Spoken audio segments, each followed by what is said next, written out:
بسم اللہ الرحمن الرحیم۔ السلام علیکم ناظرین، آپ یوٹیوب چینل دیکھ رہے ہیں، میں عمران خان ہوں۔ اسٹریٹ موومنٹ کا عمران خان صاحب نے سہیل آفریدی کو کہا ہے،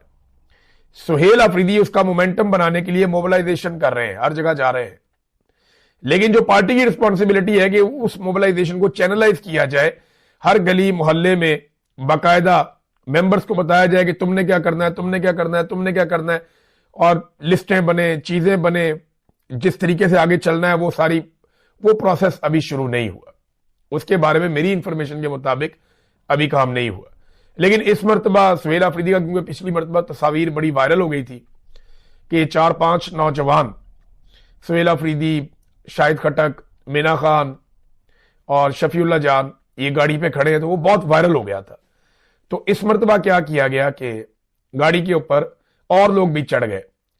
گاڑی پہ ہم نے دیکھا کہ بیرسٹر گوہر صاحب ہے، گاڑی پہ خیبر پختونخوا سے جو اسمبلی کے سپیکر ہیں بابر سواتی صاحب، وہ بھی وہاں پہ موجود تھے۔ ان کے علاوہ جنید اکبر صاحب بھی اسی گاڑی کے اوپر موجود تھے۔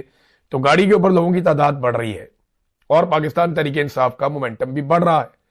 اب یہ احتجاجی تحریک کو کس نہج تک لے جاتے ہیں، یہ آنے والے دنوں میں آپ کو پتا چلتا جائے گا، کیونکہ موبلائزیشن تو بہت اچھی ہو رہی ہے، لیکن گراؤنڈ کے اوپر جو اندر کام ہوتا ہے ایک پولیٹیکل پارٹی کا، کہ جو پولیٹیکل پارٹی کے عہدیداران جہاں گراس روٹ لیول تک جا کے ٹچ کرتے ہیں،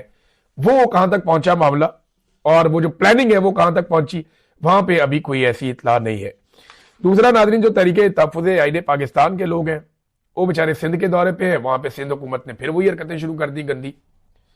یعنی وہ ایک مرتبہ پھر جیسے پنجاب کرتا ہے حکومت، یہ نون لیگ والے جو کرتے ہیں وہی پیپلز پارٹی والے بھی اب کر رہے ہیں، رکاوٹیں ڈال دیں، گاڑیاں کھڑی کر دیں، کریک ڈاؤن کر دیا۔ تو سندھ میں بھی حکومت وہی گند مار رہی ہے۔ ہم نے کچھ ویژول دیکھے، یہاں پہ لوگ کشتیوں کے اندر بیٹھ کے اب علاقے کراس کر رہے ہیں، سڑکیں بند کر دی گئی ہیں، لیکن وہ کہہ رہے ہیں جی انٹیریئر سندھ میں ہم اپنی پولیٹیکل ایکٹیویٹیز کریں گے۔ حیدرآباد سے ان کے رستے بند کیے گئے تھے، پاکستان تحریک انصاف کے جھنڈے لے کر لوگ نکلے ہوئے ہیں سندھ میں ایک مرتبہ پھر۔ تو ایک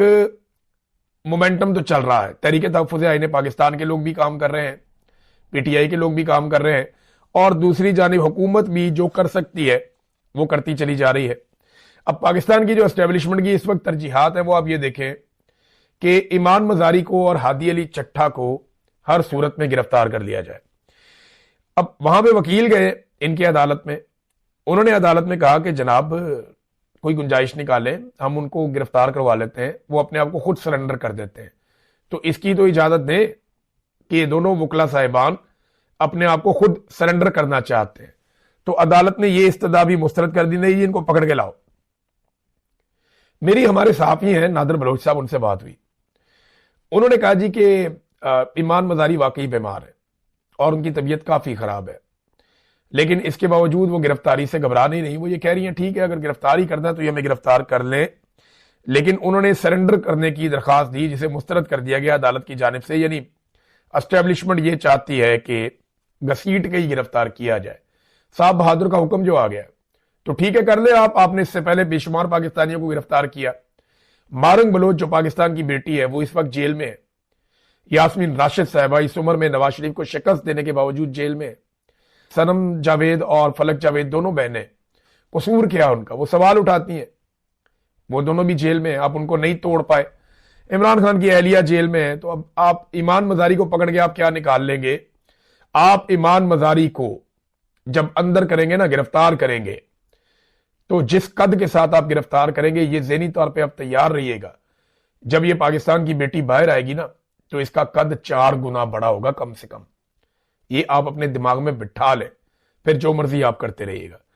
ناظرین، پاکستان کے اندر لگاتار جو پاکستانیوں کے ساتھ کیا اسٹیبلشمنٹ نے،